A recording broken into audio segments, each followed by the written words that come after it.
메리 크리스마스 한번 서로 인사하겠습니다. 메리 크리스마스. 아기 예수로 오신 우리 예수님, 하늘의 보좌에 계시지만 오늘 이 시간 성령으로 우리와 함께하고 계신 줄 믿습니다. 말씀이 있는 곳에 하나님이 계십니다. 말씀이 바로 하나님이시며 말씀이 바로 예수님이십니다. 오늘 선포되어지는 이 말씀 가운데 우리 예수님의 따뜻한 만지심이 있기를 소망합니다. 그리고 우리 안에 있는 어둠이 다 떠나가고 하나님으로 인해서 다시 일어나고 그 빛으로 인해서 다시 새 소망 가운데 일어나는 저와 여러분 되기를 축복합니다. 우리 또 크리스마스를 맞아서, 성탄절을 맞아서 우리 창세기 잠시 멈추고 오늘 예수님에 대한 그 계보에 대해서 한번 살펴볼 겁니다. 성경의 특징이 이겁니다. 족보 이야기가 많이 나오죠. 우리 구약 성경에도 보면 아담의 족보, 셋의 족보, 노아의 족보, 아브라함의 족보 쭉 나옵니다. 또 마태복음, 우리 신약 성경의 시작, 첫 시작도 아브라함에서부터 예수 그리스도까지의 계보라라고 하면서 족보 얘기가 나옵니다. 우리 족보에는 보면요, 표면적으로는 이름의 나열입니다. 그런데 그냥 이름의 나열일 수가 없습니다. 족보에 한 사람의 이름이 딱 이렇게 거론되어질 때는 그 사람의 인생이 그 이름의 압축 파일로 들어가 있습니다. 아브라함 하면 이름이지요. 그러나 우리는 그 아브라함 이름 하나에 수많은 내용들이 담겨져 있는 줄 압니다. 예수 그리스도, 예수님, 이름 단어 하나지만 그 안에 수많은 이 세상의 온 책으로 다 기록하고도 모자란 그런 예수님의 어떠함이 이 이름 안에 담겨져 있습니다. 그것과 마찬가지로 오늘 우리 아브라함과 다윗의 자손 예수 그리스도의 계보라라고 하면서 아브라함부터 예수님까지 이렇게 이름이 거론되어지는데 이 이름 하나하나에는요, 그 인생에 대한 그 압축 파일로 그 안에 담겨져 있습니다. 그들이 하나님 앞에 어떠한 사람들이었는가, 그리고 하나님께서 그들에게 어떤 은혜를 베풀어 주셨는가가 이 이름 안에 담겨져 있습니다. 그리고 그들을 통해서 우리의 구원자 되시는 예수 그리스도가 이 땅에 오시게 되어졌지요. 그렇다면 이들의 이름은 아주 독특하고 특별한 뭔가가 담겨져 있을 것입니다. 오늘 이 중에서도 이 족보 안에 담겨져 있는 이 여인들의 이름이 등장합니다. 원래 족보에는 남성 위주로 이름이 기록되어지지요. 그런데 우리 예수님의 이 계보 안에는 여인들의 이름이 등장하죠. 다말, 라합, 룻, 그리고 우리아의 아내라고 등장하고 있습니다. 그리고 이 이름들의 특징을 보면요, 대부분 이방 여인의 이름입니다. 다말, 가나안 여인입니다. 그리고 라합도 여리고 출신이죠. 그리고 룻도 모압 여인입니다. 그리고 또 가만히 보면은 이들은 이 계보는 일반적인 집안의 계보가 아닙니다. 우리의 구원자 되시는 예수 그리스도가 이 땅에 오시는 계보입니다. 거룩한 계보입니다. 이 거룩한 계보에 이방인 여인들의 이름이 들어간다. 그리고 이들은 원래 하나님과 아무런 상관없는 그런 사람들입니다. 또 더 곰곰이 따지고 보면요, 이들이 하나님 앞에 행했던 것들은, 하나님 앞에 이들의 모습은요, 아주 자격이 없습니다. 다말, 그 시아버지 유다와 부적절한 관계를 맺었던 여인입니다.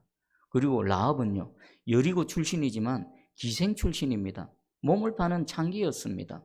아니, 그런 여인이 어떻게 이 거룩한 계보에 이름을 올릴 수가 있는가? 우리아의 아내 밧세바라고 이름도 거론 안 합니다. 그냥 우리아의 아내라고 하면 하나님께서는 그렇게 기록하고 있습니다. 어떻게 이 이름들이 거룩한 계보 안에 들어갔는가? 분명한 목적이 있고 특별한 이유가 있을 것입니다. 자, 오늘 그 부분에 대해서 한번 살펴보겠습니다. 첫 번째는 3절에 유다는 다말에게서 베레스와 세라를 낳고, 다말이 등장합니다. 다말은 유다의 며느리입니다. 유다에게는 세 아들이 있었지요.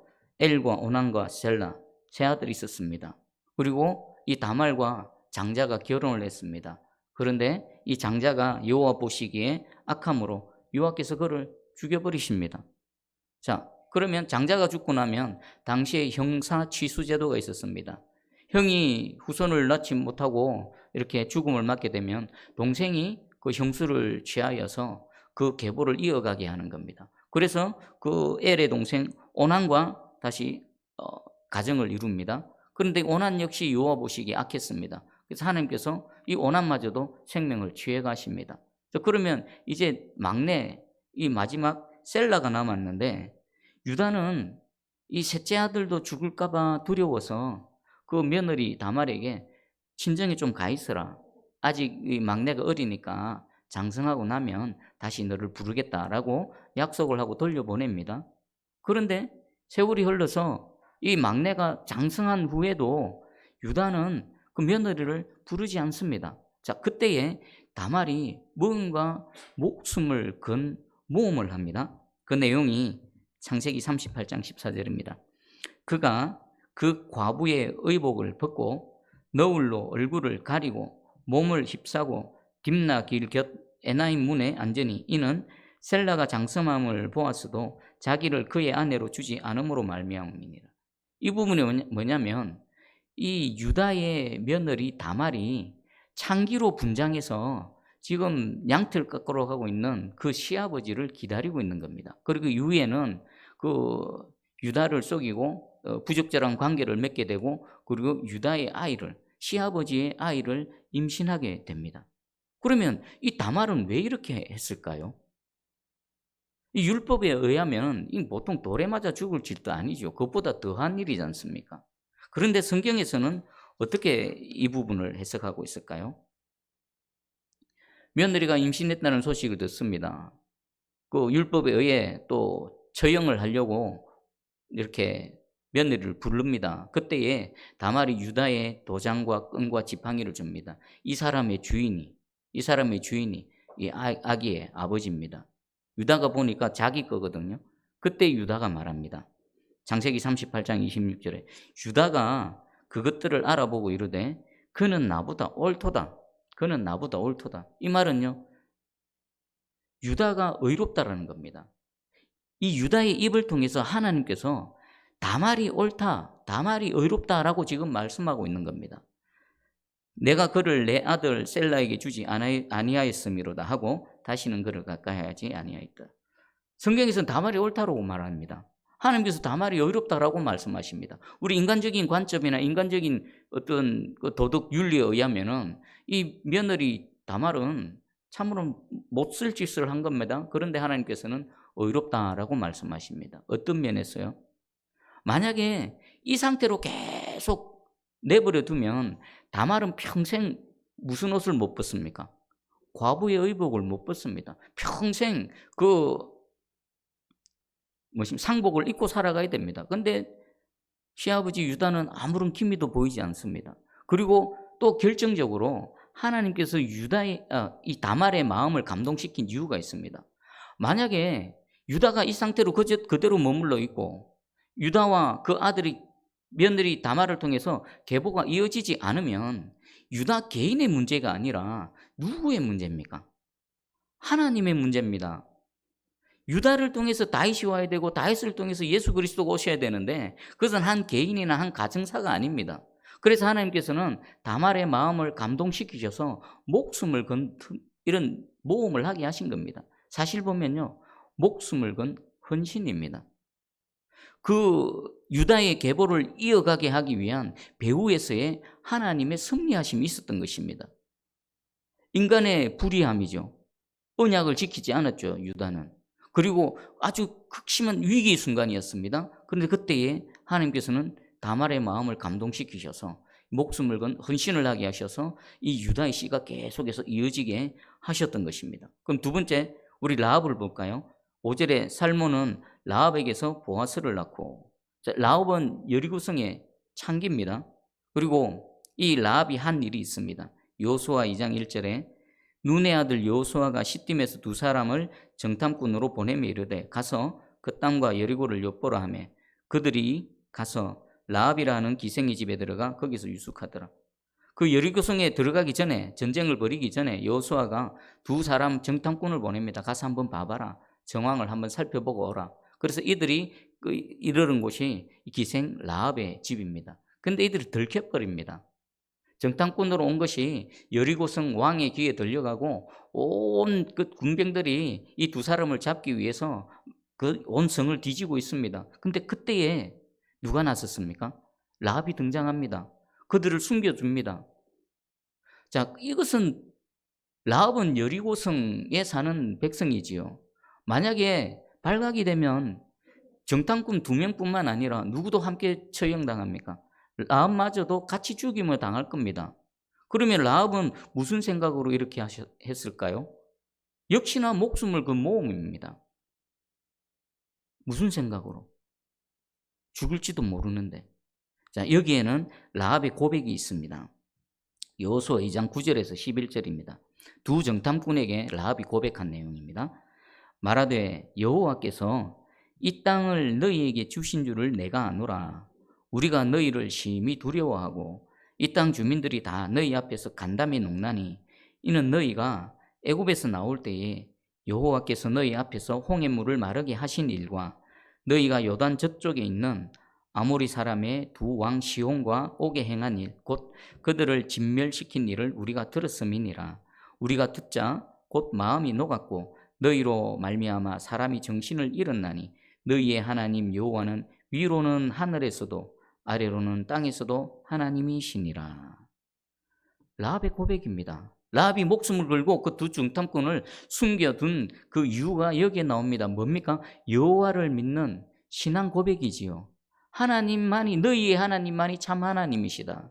내가 너희 여호와 하나님께서 너희를 통해서 이루신 일을 들었다. 그리고 이방 나와 여리고성 주민뿐만 아니라 모든 이방 민족들이 간담이 녹았다. 두 정탐꾼은요, 더 이상 여리고성을 정탐하지 않습니다. 요 고백 듣고 그냥 돌아갑니다. 왜 그럴까요? 더 살펴볼 필요가 없거든요.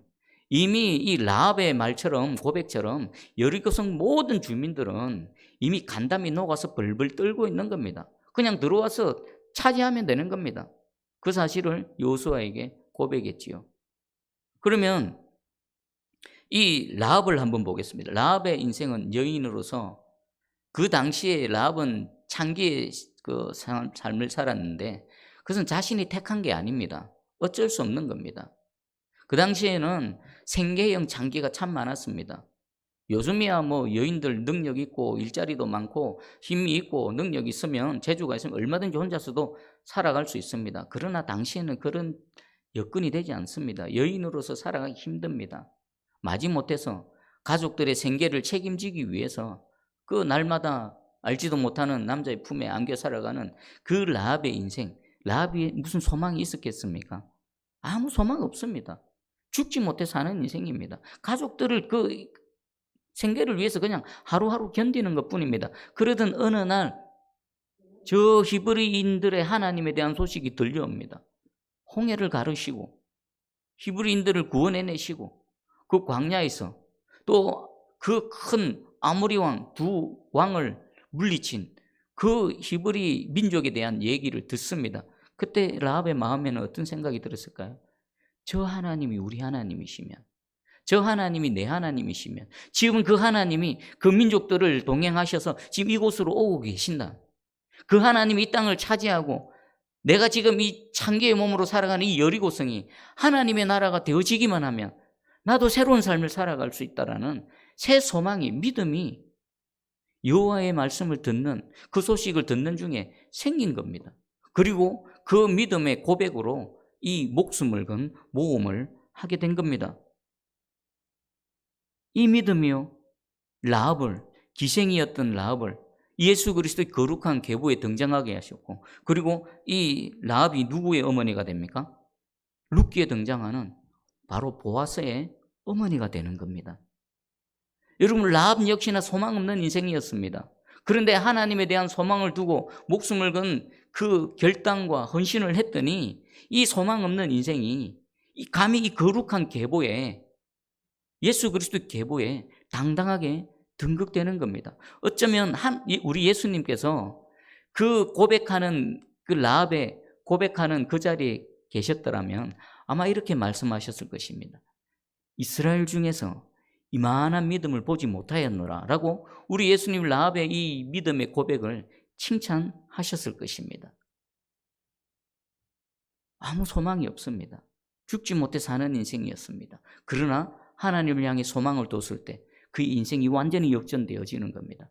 그리고 세 번째는요, 룻을 보겠습니다. 5절에 보아스는 룻에게서 오벳을 낳고 그 랍을 통해 보아스가 태어나고 보아스가 또 룻을 만나고 룻을 통해서 오벳이 태어납니다. 룻은 어떤 여인입니까? 모압의 여인입니다. 또 그 인생은 어떨까요? 참 비참하고 절망적입니다. 어느 날 유대 땅 베들레헴에서 나오미 가정이 자신의 땅으로 이렇게 이주를 해옵니다. 그 가정에 며느리로 들어갑니다. 가봤더니 시아버지는 돌아가시고 없고 시어머니 홀로 계시고, 근데 어느 날 갑자기 그 남편도 죽고 그 남편의 형도 죽고 다 죽어버립니다. 그 나오미 가정에 남아있는 사람이라고는 그 과부인 나오미, 그리고 오르바, 룻, 세 과부만 뜬그러니 남아있습니다. 그 유대의 땅, 약속의 땅, 하나님의 땅을 그 기근이 들어서 아무런 미련 없이 그냥 떠나왔던 이들의 가정에 엄청난 재앙이 닥쳤죠. 그리고 유대 땅에서 온 그 집안에 시집가면 좀 편안하게 잘 살 줄 알았는데 졸지에 세 가부가 뜬그러니 남겨졌습니다. 어느 날 그 유대 땅에 다시 하나님께서 은혜를 베푸셔서 좀 살만하게 되어졌다는 소식을 듣고 이제 짐을 챙겨서 다시 고향으로 돌아갑니다. 그 중에 나오미 시어머니가 두 며느리에게 말합니다. 뭐 아들이라도 남아 있으면 그 두 며느리에게 소망이 있는데 소망이 없습니다. 그래서 나는 이미 나이가 늙었고 이 늙은 내가 다시 시집가서 아들을 둘기는 그는 불가능하다. 너희는 아직 젊으니까 너희 고향 땅으로 돌아가서 새 출발하라라고 그렇게 권면을 합니다. 그때 첫째 며느리 오르바는 눈물을 흘리며 시어머니를 떠납니다. 그런데 이 룻은 어떡합니까? 룻은 떠나지 않습니다. 어머니 떠나지 않겠습니다. 어머니 떠나지 말게 해 주십시오. 여러분 한번 이 룻을 한번 봐보십시오. 룻은 아직 기회가 많습니다. 나오미에게 있는 동안은 소망이 없습니다. 근데 어떻게 이런 절망적인 선택을 할까요? 가장 룻 입장에 있어서 가장 절망적인 선택이 그 시어머니 나오미와 함께 하는 겁니다. 그러면 계속 자신은 신분이 그 나오미의 며느리로 남아있기 때문에 어찌 해볼 도리가 없는 겁니다. 가장 절망적인 선택을 지금 이 룻은 하고 있는 겁니다. 그러면 룻은 무슨 생각으로 이렇게 했을까요? 자, 이 룻의 이 선택의 이유가 나옵니다. 룻기 1장 16절입니다. 룻이 이르되 내게 어머니를 떠나며 어머니를 따르지 말고 돌아가라 강권하지 마옵소서. 어머니께서 가시는 곳에 나도 가고 어머니께서 머무시는 곳에 나도 머물겠나이다. 그리고 중요한 고백이 나옵니다. 어머니의 백성이 나의 백성이 되고 어머니의 하나님이 나의 하나님이 되시리니. 아멘. 이 룻의 신앙 고백입니다. 나는 하나님의 백성입니다. 나는 하나님이 나의 하나님이 되시기를 원합니다. 내 비록 이방 모압 땅에서 모압 여인으로 태어났지만 내가 하나님에 대해서 알았고 내가 그 하나님을 나의 하나님으로 섬기며 평생을 그렇게 살아가기 원합니다. 어머니의 백성이 나의 백성이 되고 어머니의 하나님이 나의 하나님이 되실 것입니다. 절대로 떠나지 않겠습니다. 룻은 뭘 선택한 겁니까? 이 땅에서는 가장 소망 없는 선택이지만 그가 택한 것은 바로 여호와 하나님을 택한 겁니다. 비록 나오미 가정에 시집가서 인간적으로 보면은 슬픔과 아픔뿐이었지만 룻에게 있어서 가장 기쁜 소식, 여호와 하나님을 알고 여호와 하나님을 섬기는 하나님의 백성이 되어진 것입니다. 그래서 절대로 떠나지 못하겠습니다 라고 말하고 있습니다. 우리 하나님께서 이 룻의 이 믿음의 고백, 이 신앙을 저버리시겠습니까? 하나님의 섭리하심 가운데 그 라합의 아들 보아스를 만나게 하시고 그 보아스를 통해서 우리 예수 그리스도의 거룩한 계보에 등장하게 하시고 그리고 오벳을 낳는 이 은혜를 베풀어 주셨습니다. 룻은 지금 이렇게 고백하는 겁니다. 이제 내가 살아도 주를 위해 살고 이제 내가 죽어도 주를 위해 죽겠습니다. 이 땅에서는 아무것도 없어도 됩니다. 주님 한 분만으로 나는 만족합니다 라는 그런 신앙 고백이었습니다. 여러분 자신을 한번 돌아보십시오. 인간편에서는 완전한 절망이었지 않습니까? 근데 그 절망 가운데 믿음이 있으니까 그곳에 하나님의 은혜가 쑥 하고 들어간 겁니다. 인생에 그 누구도 누리지 못한 놀라운 은혜를 누리게 되는 겁니다. 그러면 나오미를 한번 생각해 볼까요? 나오미는 이 며느리 룻 때문에 인생 역전된 사람입니다. 유대 땅에 있을 때 나오미, 희락, 기쁨이었던 그가 모압 땅으로 갔을 때는 나오미가 아니었죠. 스스로 말하면 나를 나오미라 부르지 말라. 나는 마라다, 쓴물. 내 인생의 쓴물. 내 인생은 쓰디쓴 그런 인생일 뿐이다. 나를 나오미라 하지 마라. 이제부터 마라라 부르라 했던 그에게 룻기 4장 16절입니다. 나오미가 아기를 받아 품에 품고 그의 양육자가 되니 이 아무런 소망 없는 나오미 앞에 하나님의 은혜로 그 며느리 룻을 통해서 오벳이 태어났는데 아기 오벳을 안고 있는 그 모습을 지금 우리에게 말씀하고 있습니다. 한번 장면을 상상해 보십시오. 정말 아무 소망 없었습니다. 끝났습니다. 그런데 지금 그 품에 그 손자 오벳이 지금 안겨져 있습니다. 마치 마리아 품에 안긴 예수 그리스도의 모습이 떠오르지 않으십니까? 가장 절망적인 순간에 믿음을 통해 하나님께서 은혜를 베풀어 주셔서 그 나오미의 품에 오벳이라는 아기가 안겨져 있는 겁니다. 다시금 그 마라라는 그 나오미의 인생이 진정 이름대로 나오미로 회복되어진 것입니다. 이것이 바로 하나님의 은혜요, 하나님의 능력인 것입니다. 지금 동일한 패턴이 뭔가가 반복됩니다. 우리 인간편에서는 절망이고 끝장났고 완전히 아무것도 아니지만 그 작은 믿음, 하나님을 믿는 그 믿음 때문에 믿음으로 인해서 하나님의 은혜와 능력이 지금 부어지고 있는 겁니다. 그리고 이들은 그리스도의 계보에 올라갑니다. 그리고 마지막 우리 6절에 보니까 다윗은 우리아의 아내에게서 솔로몬을 낳고, 우리아의 아내 이름은 있습니다. 밧세바라고. 그런데 성경에서는 밧세바라고 말하지 않습니다. 이름도 거론하지 않고 이 여인은 우리아의 아내다라고 말씀하고 있습니다. 비록 다윗은 왕의 그 어떤 힘으로 자신의 그 부하 우리아의 아내를 강제로 빼앗았습니다. 그리고 우리아를 그 음모를 통해서 죽여버리고 그 밧세바를 자신의 아내로 만들었지만, 그리고 그 밧세바의 몸을 통해서 예수 그리스도의 거룩한 계보 솔로몬 아이가 태어났지만 하나님은 밧세바를 여전히 누구의 아내로 인정하십니까? 우리아의 아내다. 다윗 너 아내 아니야. 너가 빼앗았어. 오늘 계보 중에서요, 이 이름 중에서 가장 치명적인 이름이 바로 다윗입니다. 다윗. 그리고 우리아의 아내입니다. 다윗은 뭘까요? 다윗은 가장 완벽한 순간에, 가장 완전한 순간에 넘어져 버렸습니다. 여러분, 다윗이 얼마나 하나님으로부터 큰 은혜와 사랑을 입었습니까? 다윗이 부족한 게 뭐가 있었습니까? 없었습니다. 하나님께서 그토록 큰 은혜를 베풀어 주셨는데 그 은혜 가운데서 넘어져 버린 겁니다. 마치 아담이 에덴 동산에서 하나님을 거역하고 반역했던 것과 같은 동일한 일이 다윗 가운데 일어난 겁니다. 그럼 이것은 무엇을 뜻할까요? 가장 치명적인 오점인 다윗은 범죄했다, 다윗은 죄인이다 라고 여전히 성경은 다윗을 향해 정죄하고 있지만, 그 죄인 다윗을 통해서, 그 아내도 아닌 남의 아내 몸을 통해서라도 하나님은 거룩한 계보를 이어가는 겁니다. 하나님의 신실하심이 이 다윗과 우리아의 아내를 통해서 강하게 드러나고 있습니다. 인간은 실수하고 인간은 범죄할지라도 하나님께서는 신실하셔서 그곳에서 하나님의 뜻을 이루어 가시고 우리에게 은총을 계속해서 베풀어 주고 있다는 것입니다. 그럼 한번 등장하는 이름을 정리를 해보겠습니다. 다말은 어떻습니까?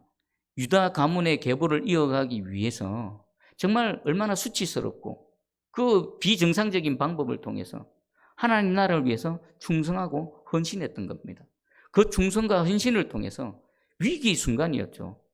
만약에 아무 일도 일어나지 않았다면, 유다가 아무런 액션도 취하지 않았다면 우리 다윗의 후손으로 오실 예수 그리스도의 그 계보에 큰 위기를 맞게 될 뻔했습니다. 그런데 다말의 헌신을 통해 계속 이어졌죠.